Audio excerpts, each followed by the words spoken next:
नमस्कार। राति 8 बजेको जनता समाचारमा स्वागत छ। म मदन खाती। म कावेरी पौडेल। सबैभन्दा पहिले प्रमुख समाचार। प्रधान न्यायाधीशको सम्मानजनक बहिर्गमनको प्रस्ताव न्यायाधीशद्वारा अस्वीकार। प्रस्ताव षड्यन्त्रपूर्ण रहेको बारको निष्कर्ष। प्रधानमन्त्री शेरबहादुर देउबा र भारतीय समकक्षी नरेन्द्र मोदी बीच स्कटल्यान्डमा भेटवार्ता। हिमालय क्षेत्रमा जलवायु परिवर्तनले पारेको असरबारे छलफल। अर्ली इलेक्सन हुने कुनै सम्भावना नरहेको एकीकृत समाजवादीका अध्यक्ष नेपालको भनाई। न्यायालयको विवादबारे प्रधानमन्त्री स्वदेश फर्किएपछि छलफल हुने। उत्तर कोरियामाथि लगाइएको प्रतिबन्ध खुकुलो पार्न राष्ट्रसङ्घलाई चीन र रुसको दबाव। निर्णय पुनरावलोकन गर्न माग। र झापा भेटरान फुटबल क्लबले उचाल्यो भेटरान फुटबल प्रतियोगिताको उपाधि। कुमलटार भेटरान फुटबल क्लब उपविजेतामा चित्त बुझाउन बाध्य।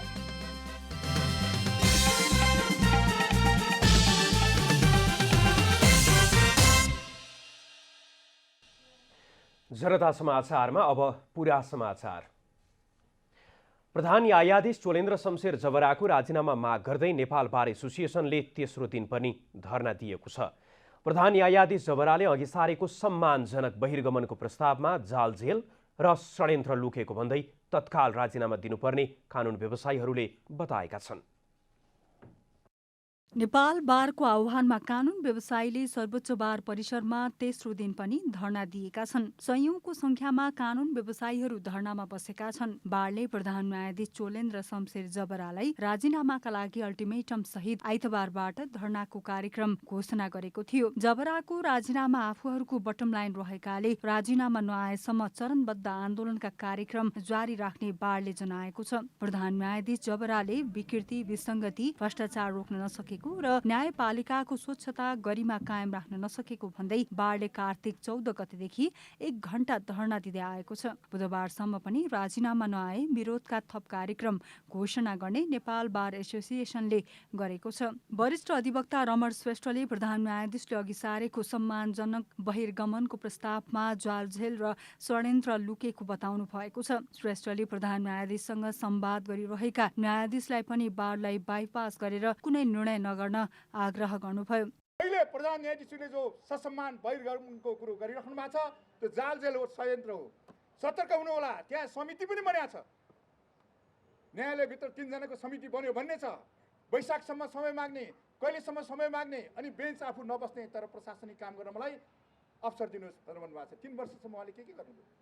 वरिष्ठ अधिवक्ता हरिहर दाहालले प्रधान न्यायाधीश चोलेन्द्र शमशेर जबराको सम्मानजनक बहिर्गमन हुन नसक्ने बताउनु भएको छ। विवादित मानिसको सम्मानजनक बहिर्गमन हुन नसक्ने उहाँको भनाइ छ। आज संवैधानिक इजलास अनिर्णयको बन्दी भएर बसिरहेको छ। सुनवाई भएका छैनन्। उहाँ आफै संलग्न भएका नियुक्तिका कुराहरू यहाँ विवादित हुँदा सुनवाईमा नराखेर त्यसलाई जहिले पनि स्थगित गर्ने प्रक्रियाहरू वास्तवमा 9-10 महिनादेखि चालु थियो। हुँदा कतिसम्म भयो भने अब सुनवाई जब प्रारम्भ भयो, म रहित इजलासबाट यो सम्पादन हुन्छ भनेर भनेर सुनाउनु भयो, तर त्यसलाई फेरि डिफ्युज गर्ने भन्छ, निष्क्रिय बनाउने कुरा भन्छ नि। अनि उहाँले के गर्नुभयो त भन्दा एउटा फेरि अर्को तानाबाना बुन्नु थाल्यो। नेपाल बार एसोसिएसनका अध्यक्ष चण्डेश्वर श्रेष्ठले प्रधान न्यायाधीश जबराले आलटाल गरे कानुन व्यवसायी र जनता सडकमा आउन सक्ने बताउनुभयो। कोइराला केसमा यही सडकमा आन्दोलन जो आएको थियो त्यो भन्दा त्यसभरिका 90वटा बार कानुन व्यवसायीहरू उत्रिएर कानुन व्यवसायी नागरिक उत्रियो भने अनि यिनको सहजपूर्ण बहिर्गमन हुन्छ कि के हुन्छ उसले याद गर्नुहोला। त्यसकारणले गर्दाखेरि अहिले सम्मानपूर्वक बहिर्गमन के भन्ने कुरा छ। उहाँलाई महाअभियोग लगाएर निकालेपछि को अवस्था र अहिले खुरुक्क राजीनामा दिएर गर्नुभएकोमा दुईटा मध्ये कुन चाहिँ सहज हुन्छ भन्दाखेरि राजीनामा दिनु सहज हुन्छ। न्यायाधीशहरूले सोमबार बन्दी प्रत्यक्षीकरणका मुद्दामा सुनवाई गरेको भए पनि मंगलबार इजलासमा बस्न अस्वीकार गरेका छन्। प्रधान न्यायाधीश जबराले 10 न्यायाधीशको 6 वटा इजलास तोक्नु भएको थियो। उहाँले आफूलाई कुनै इजलास तोक्नु भएको थिएन भने 6 वटा इजलासमा पनि बन्दी प्रत्यक्षीकरणको मुद्दा मात्रै तोक्नु भएको थियो। प्रधान न्यायाधीश जबराले सम्मानजनक बहिर्गमनको प्रस्ताव पठाए पनि अन्य न्यायाधीशले इजलासमा फर्किए भने सन्देश दिएको भन्दै इजलासमा बस्न अस्वीकार गरेका हुन्। क्यामेरामा जेपी श्रेष्ठका साथ कमला हमाल, काठमाडौँ। सत्तारूढ दल नेपाली कङ्ग्रेसका वरिष्ठ नेता रामचन्द्र पौडेलले प्रधान न्यायाधीश चोलेन्द्र शमशेर जवरालाई छिटोभन्दा छिटो पदबाट राजीनामा दिन दबाब दिनुभएको छ। कङ्ग्रेस वरिष्ठ नेता पौडेलले प्रधान न्यायाधीश जवराले छिटोभन्दा छिटो पदबाट राजीनामा दिए मात्रै सम्मानजनक बहिर्गमन हुने पनि स्पष्ट पार्नुभयो। नेपाली कङ्ग्रेस जिल्ला कार्य समिति मकवानपुरले मङ्गलबार बिहान हेटौडामा आयोजना गरेको एक कार्यक्रममा बोल्दै उहाँले प्रधान न्यायाधीश जवराले केही दिन अघि आफ्नो सम्मानजनक बहिर्गमनको कुरा गरेको उल्लेख गर्दै त्यसका लागि उहाँले छिटो राजीनामा दिनुपर्ने धारणा राख्नु भएको हो। वरिष्ठ नेता पौडेलले ढिलाइ गर्दै गए उहाँको बहिर्गमन अपमानजनक हुने तर्क पनि गर्नुभयो।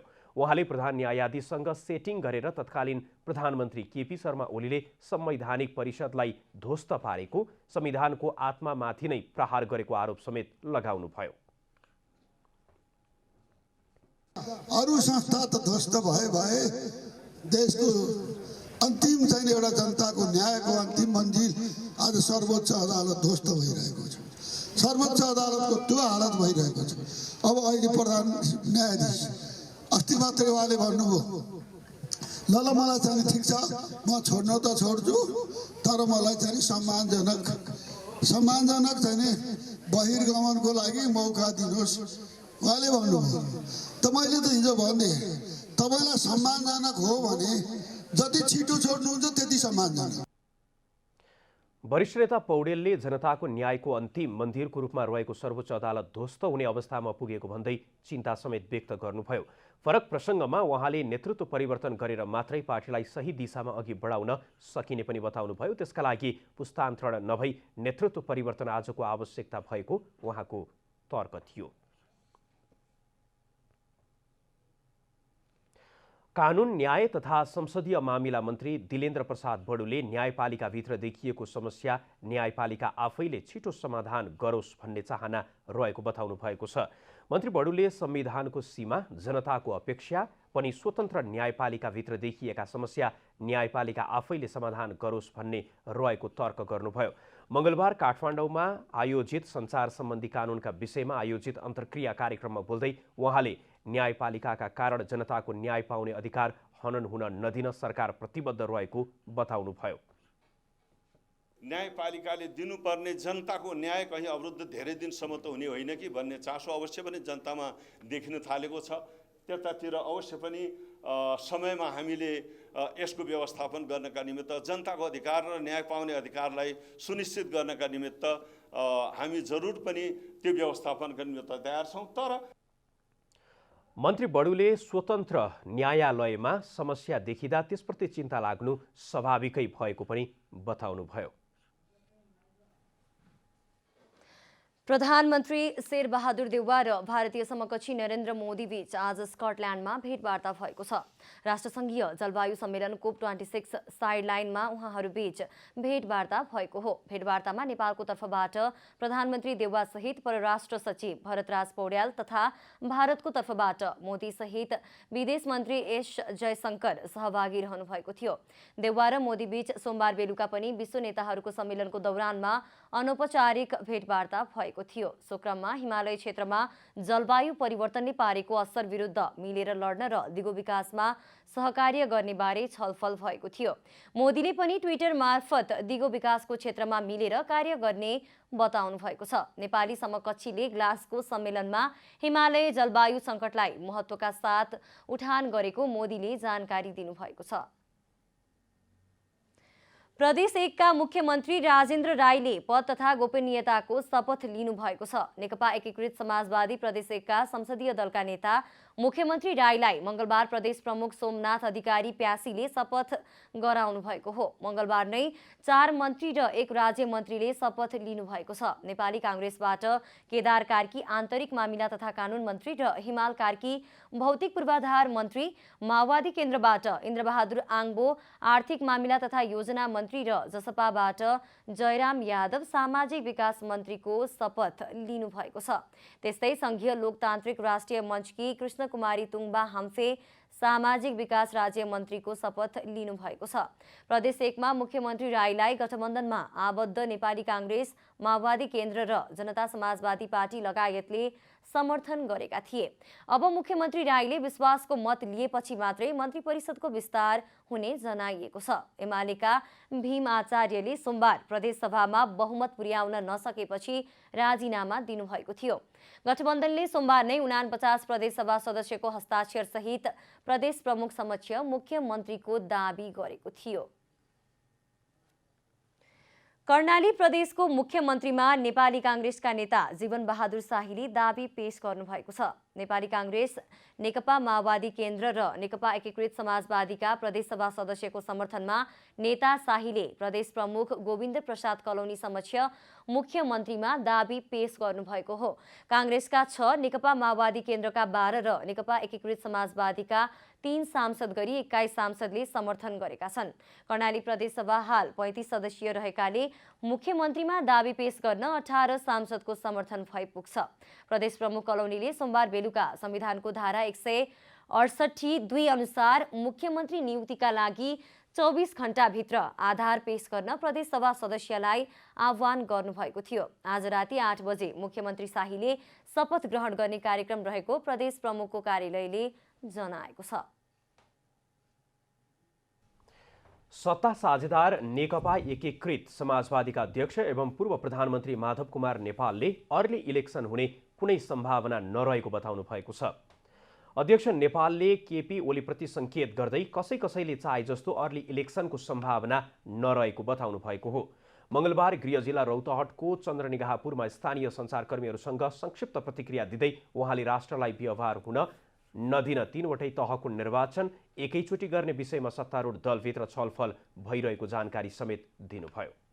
अर्ली इलेक्सन हुँदैन, इलेक्सन समयमा हुन्छ र त्यसको निम्ति इलेक्सनको प्रक्रिया त सुरु अब हुन्छ। जस्तो राष्ट्रिय सभाको चुनाव छ, त्यो गर्दै पर्यो समयमा। अब उपनिर्वाचनका कुराहरू पनि चलिरहेका छन्। प्रदेश सभाको उपनिर्वाचनको कुरा, त्यसको निम्ति पनि तयारीको काम भइरहेको छ र सर्वोपरि रूपमा स्थानीय तहको, पालिका तहको चुनाव उठिरहेको छ। उम्मेदवारलाई खर्च, निर्वाचन आयोग र राष्ट्रलाई ठुलो खर्चको व्यवहार, यो सबै चिजलाई हेर्दाखेरि हुन्छ कि भनेर लागेको मैले त्यो विचार राखेको हुँ। अध्यक्ष नेपालले प्रधानमन्त्री शेरबहादुर देउबा स्वदेश फर्किएपछि अदालतमा देखिएको समस्या समाधानका विषयमा छलफल हुने पनि बताउनुभयो। भारत, अमेरिका र बेलायतका लागि प्रस्तावित राजदूतहरूको संसदीय सुनवाई प्रक्रिया सुरु भएको छ। संसदीय सुनवाई विशेष समितिको मंगलबार सिंहदरबारमा बसेको बैठकले भारतका लागि प्रस्तावित राजदूत डाक्टर शङ्कर शर्मा, अमेरिकाका लागि प्रस्तावित राजदूत श्रीधर खत्री र बेलायतका लागि प्रस्तावित राजदूत ज्ञानचन्द्र आचार्य विरुद्ध 10 दिने उजुरी आह्वान गरेको छ। गत कार्तिक 11 गते बसेको मन्त्री परिषद बैठकले राजदूत नियुक्त गर्न सिफारिस गरेका राजदूतहरू विरुद्ध उजुरी आह्वान गरिएको छ। प्रस्तावित राजदूतहरू विरुद्ध उजुरी दिन आह्वान गरिएको समितिका सभापति लक्ष्मणलाल कर्णले जानकारी दिनुभयो।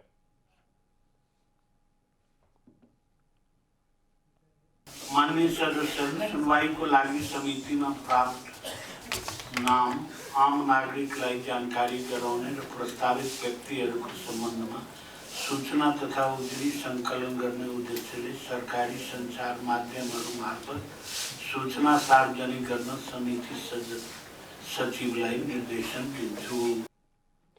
प्रस्तावित राजदूत विरुद्ध 10 दिनभित्र परेको उजुरीमाथि छलफल गरेपछि समितिले उनीहरूको नाम अनुमोदन गर्ने वा नगर्ने निर्णय गर्नेछ। स्पन्ज आइरनमा लगाउँदै आएको भन्सार दर हटाउने र आयातित विलेटमा अन्तशुल्क बढाउने निर्णय तत्काल फिर्ता लिन सरकारमाथि तीव्र दबाव परेको छ।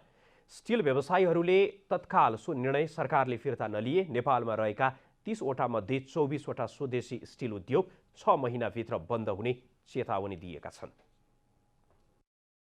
सङ्घीय संसद प्रतिनिधि सभा अन्तर्गतको अर्थ समितिको बैठकमा बोल्दै साख स्टिल प्रालिका प्रबन्ध निर्देशक किरण प्रकाश साख र पञ्चकन्या स्टिल प्रालिका प्रबन्ध निर्देशक प्रदीप कुमार श्रेष्ठले 6वटा उद्योगलाई मात्रै केन्द्रित गरेर स्पन्ज आइरनमा लगाउँदै आएको भन्सार दर हटाउने सरकारको निर्णय देशको हितमा नहुने भन्दै मान्य नहुने चेतावनी दिनुभएको छ। साख स्टिलका प्रबन्ध निर्देशक किरण प्रकाश साखले यो निर्णय जति छिटो करेक्सन भयो उति छिटो राष्ट्रलाई फाइदा हुने बताउनुभयो। अब 6 महिनापछि करेक्सन हुने हो भने त्यो प्लेसमा हामी मरिसकेका हुन्छौँ।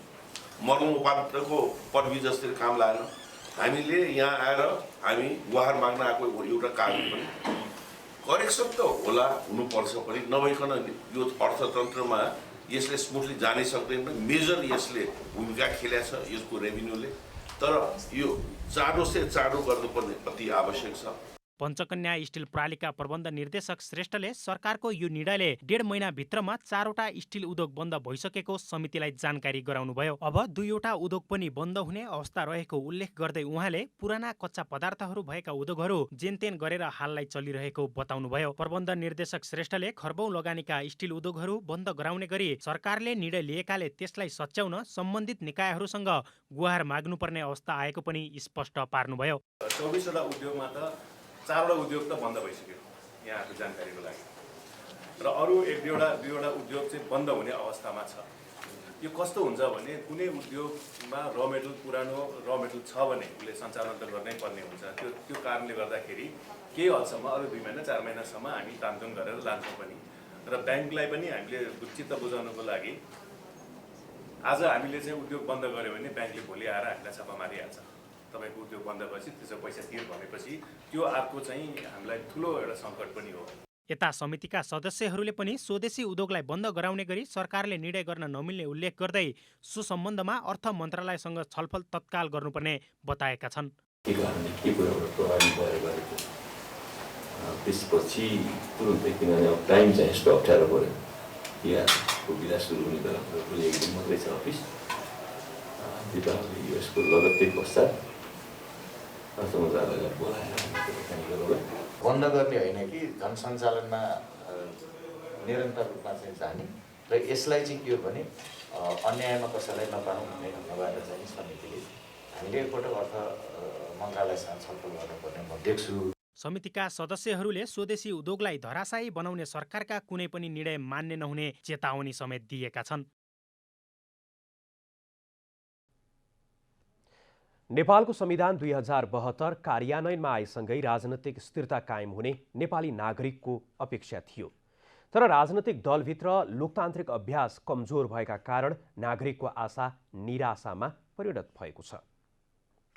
संसदभित्र स्पष्ट बहुमत नहुँदा अल्पमतको कार्ड प्रयोग गरेर सरकार ढलाउने श्रृङ्खलाले आजित नेपाली जनताले नेपालको संविधान 2072 कार्यान्वयनमा आएसँगै राजनीतिक स्थिरताको आश गरेका थिए। तत्कालीन वाम गठबन्धनले स्पष्ट बहुमत पाएसँगै सङ्घ र प्रदेशमा 5 वर्षको लागि सरकार बनाउने र गिराउने खेल अब त नहोला भन्नेमा नागरिक ढुक्क थिए। तर अहिले सङ्घ र प्रदेशमा सरकार बनाउने र गिराउने खेल चलिरहेको छ। संसद र सातै प्रदेशमा स्पष्ट बहुमतमा रहेको तत्कालीन नेपाल कम्युनिस्ट पार्टी नेकपाभित्र आन्तरिक लोकतन्त्रलाई प्रशय नगरिएको कारण सबैतिर प्रतिपक्षमा पुग्नुपर्ने अवस्था आएको राजनीतिक विश्लेषक मुमाराम खनालको बुझाइ छ। त्यो एकता 2 जना नेताहरूको स्वार्थमा एकता भएको थियो, 2 जना नेताहरूको स्वार्थ चाहिँ बाजिने बित्तिकै पार्टी फुट्यो पनि हैन। त्यसो हुनाले बलियो पार्टी, हामीले चाहिँ बलियो पार्टी कसलाई भनिन्छ भन्दाखेरि जब त्यसले चाहिँ एउटा ठुलो त्यो लोकतान्त्रिक अभ्यास चाहिँ ठुलो हुन्छ, जब नेताहरूका गुटहरू जोडेर ठुलो बनाउनुहुन्छ नि, अनि तपाईँले पार्टी ठुलो बनाउनु भएको हुन्न कि समस्या ठुलो बनाउनु भएको हुन्छ कि। केन्द्रीय सदस्यहरूलाई पदाधिकारीमा पुग्ने लोभ र पदाधिकारीलाई शक्तिशाली पदमा पुग्ने चाहनाले समग्रमा सबै पार्टीभित्रको आन्तरिक लोकतन्त्र कमजोर छ। छिटो छिटो नेतृत्व हस्तान्तरणको अभ्यासमा जाँदा आन्तरिक लोकतन्त्र मजबुत हुने खनालको विश्वास छ। बिना मूल्याङ्कन पार्टीको सदस्यता वितरण र जिम्मेवारी तोकिँदा त्यसले पार्टी जीवनमा समस्या ल्याएको छ। पार्टीमा चाहिँ के उद्देश्यले आएको छ भन्ने थाहा छैन। एजेन्डा मन परेर आएको छ कि होइन, पैसा कमाउनलाई आएको छ कि नेताको नजिक भएर चाहिँ पद खानलाई आएको छ कि भन्ने तपाईँले त्यो ठम्याउन सक्नुहुन्न। अनि नेताहरूलाई पनि थाहा हुँदैन होइन। अब ती जोडिसकेपछि नेतालाई पनि बहुमत सिद्ध गर्नुपर्ने हुन्छ। उसले त्यो सदस्यले चाहिँ के काम गरेछ भन्ने आधारमा नभएर कति नेतालाई कुन नेतालाई रिझाएको छ भन्ने आधारमा त्यो प्रमोट हुन्छ के। देशकै सबैभन्दा ठूलो पार्टी नेकपा एमाले सङ्घदेखि साथै प्रदेशमा प्रतिपक्ष बन्नुमा आन्तरिक लोकतन्त्र कमजोर हुनु नै मुख्य कारण रहेको खनालको भनाइ छ। केन्द्रीय सदस्यहरू चाहिँ बनाउने अथवा स्थायी कमिटीहरू बनाउने अथवा चाहिँ पोलिट ब्युरोहरू बनाउने त्यो आफ्ना मान्छेहरूलाई चाहिँ आफूलाई सुविधाजनक बहुमतमा लगेपछि मात्रै आफ्ना चाहिँ 1-2-4 जना विरोधीहरूलाई चाहिँ स्थान दिने आन्तरिक लोकतन्त्र भने त तपाईँ चाहिँ जबसम्म चाहिँ त्यहाँ भित्रका सदस्यहरू निर्बाध रूपमा आफ्नो कुराहरू राख्न सक्दैनन्, एउटा नेताले को भाजनमा परिन्न भन्ने चाहिँ एउटा एक प्रकारको चाहिँ सुरक्षाको प्रत्याभूति हुन्छ आफूलाई, राजनीतिक सुरक्षाको। नेताले महाधिवेशन प्रतिनिधि चुन्ने र तिनै प्रतिनिधिले नेता चुन्ने परिपाटीले पार्टीको आन्तरिक लोकतन्त्र कमजोर बनाएको छ। आन्तरिक लोकतन्त्र कमजोर भएका पार्टीकै कारण राजनीतिक अस्थिरताले निरन्तरता पाइरहेको हो। क्यामेरामा प्रदीपमान सिंहका साथ विकास पौडेल, काठमाडौँ। काठमाडौँका सडकमा विभिन्न संरचना निर्माणका क्रममा खनेर छाडिएका बेवारिसे खाल्डाले नागरिक हैरान भएका छन्। संरचना बनाउने क्रममा सडक विभागको र अरू निकायले तालमेल नमिलाउँदा सडक प्रयोगकर्ताले दुःख पाउने मात्र होइन, दिनहुँ सवारी दुर्घटना बढाएको छ।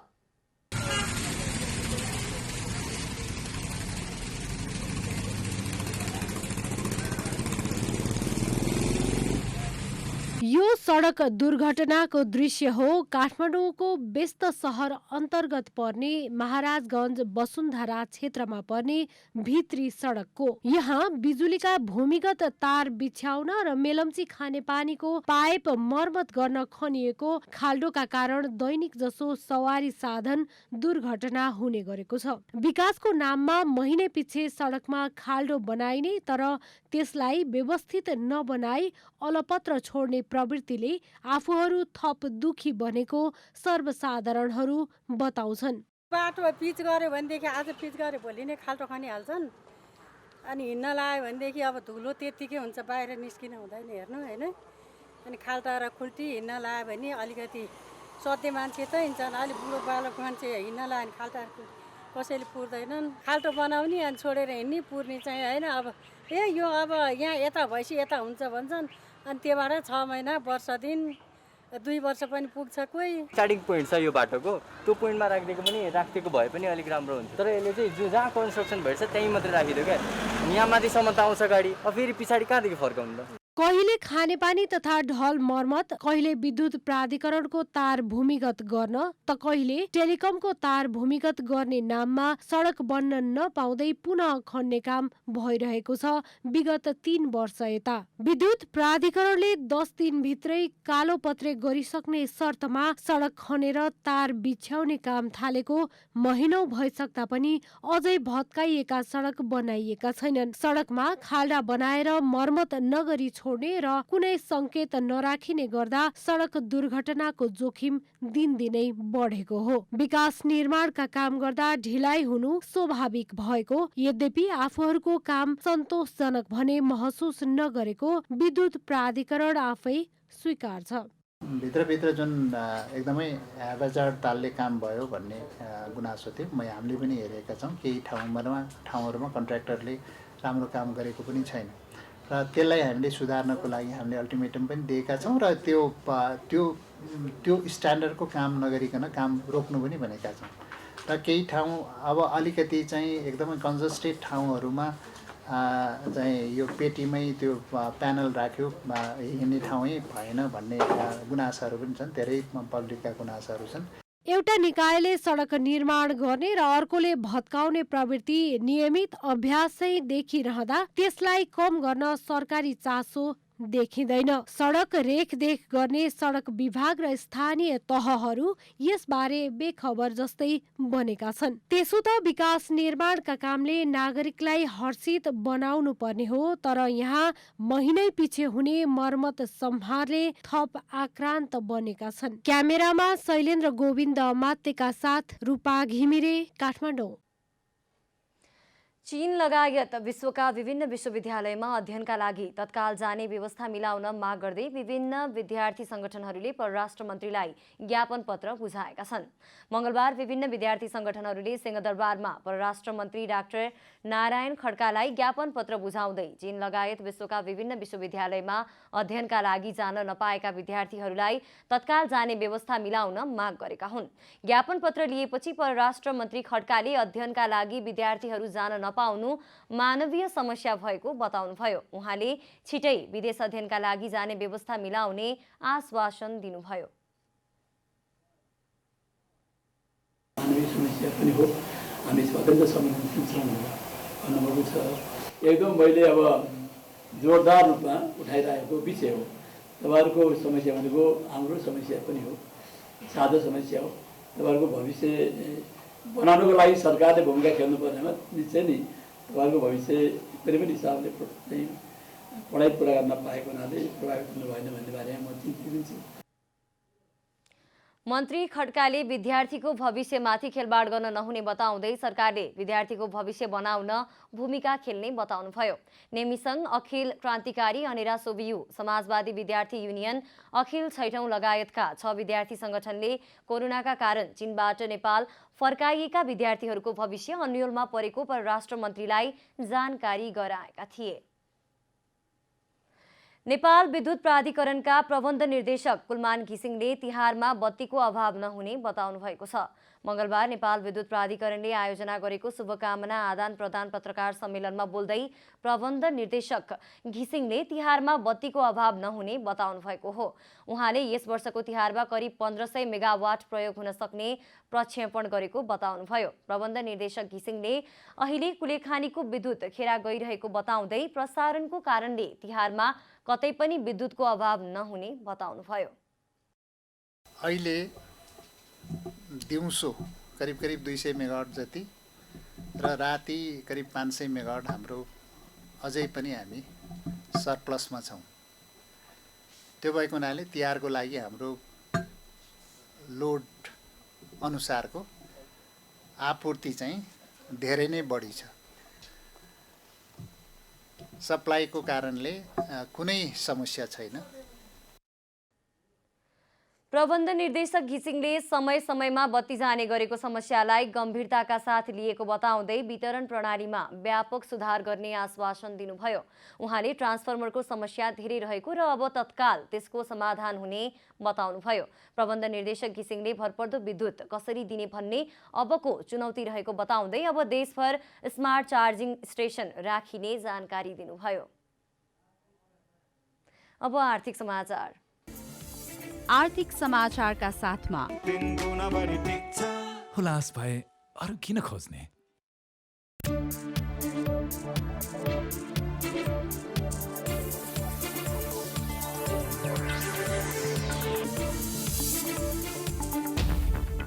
मंगलबार शेयर बजार मापन गर्ने नेप्से परिसूचक 23.76 अङ्कले बढेर 2843.62 अङ्कमा पुगेको छ।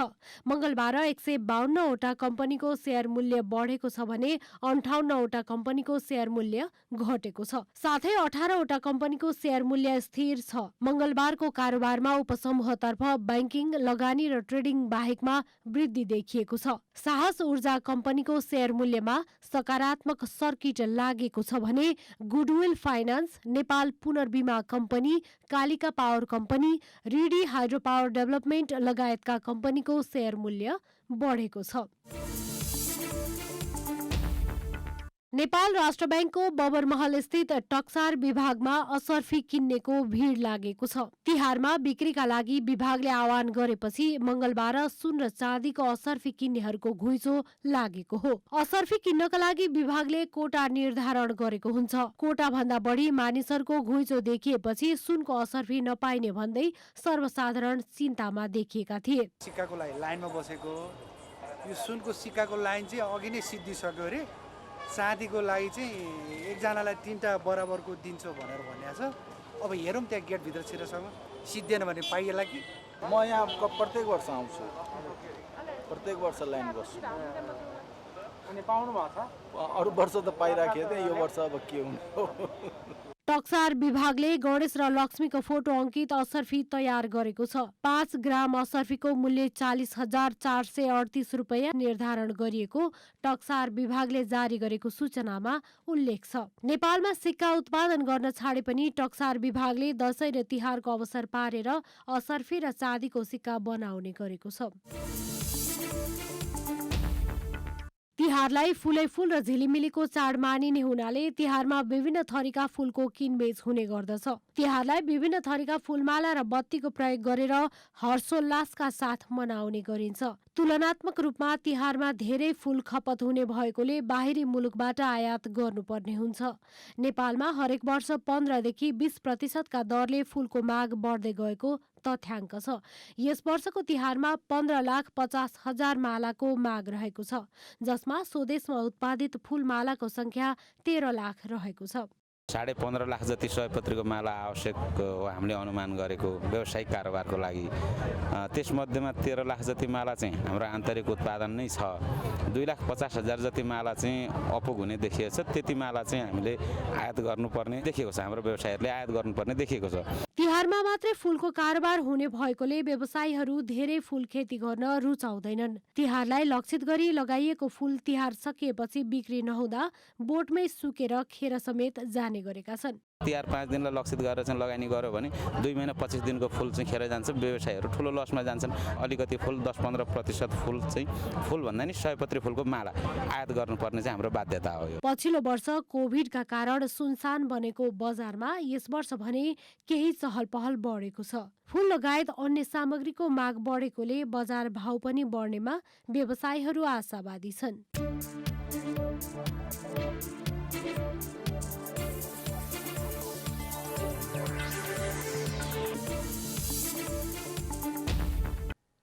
अब खेलकुद समाचार।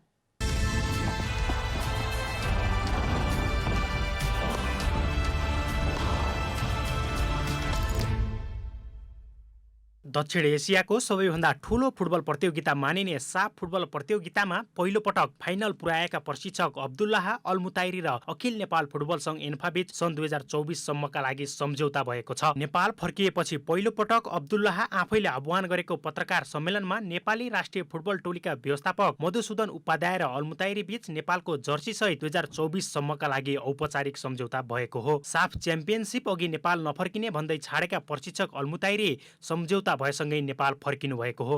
In the beginning, I am very happy because we signed new contract and for 3 years.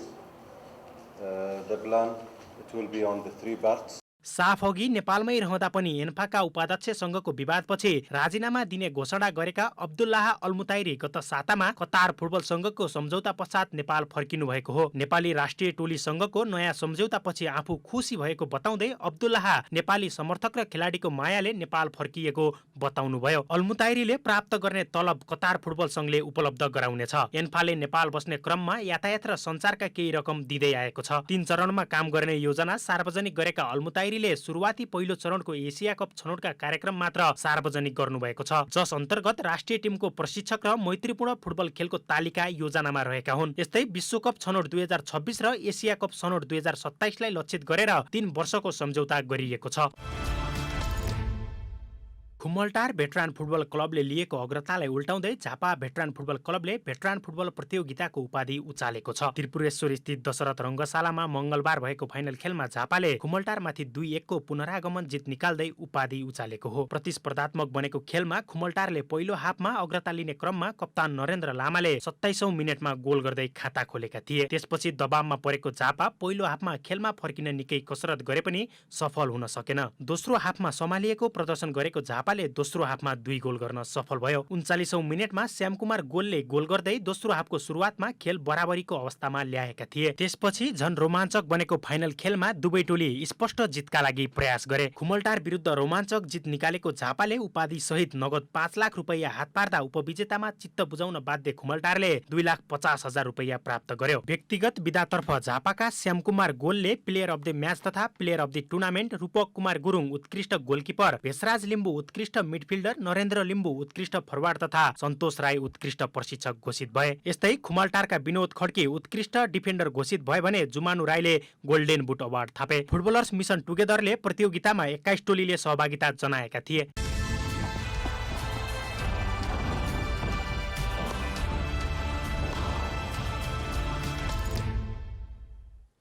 अब मौसम समाचार।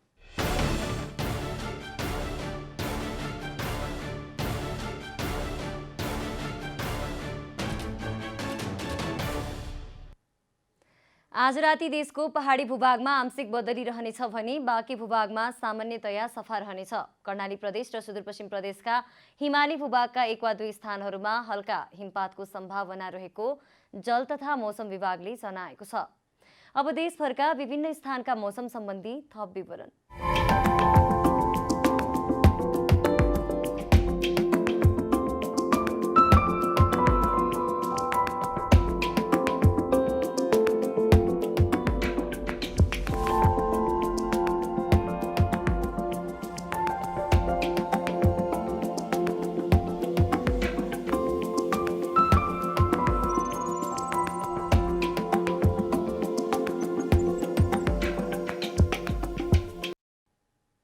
अन्त्यमा आजको डायरी।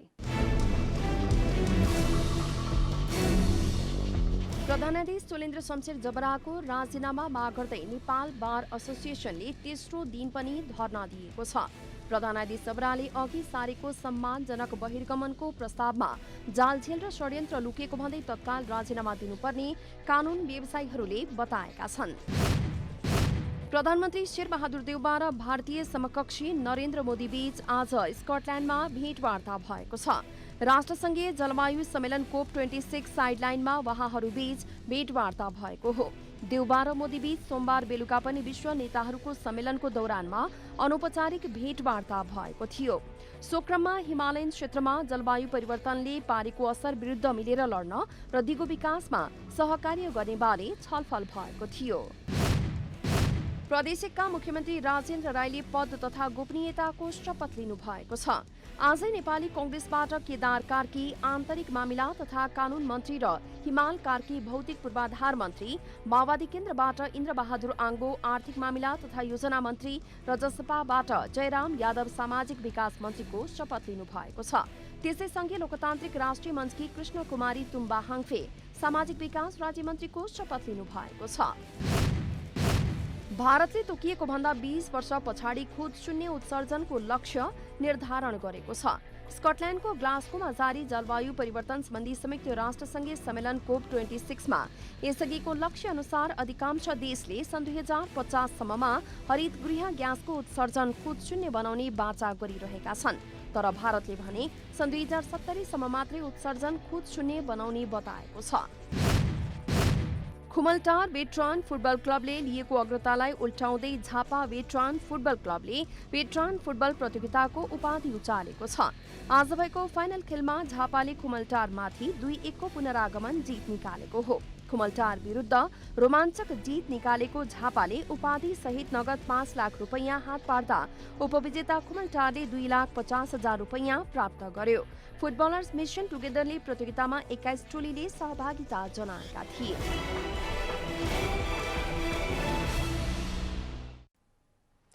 जनता समाचार हेलीलाई यति नै।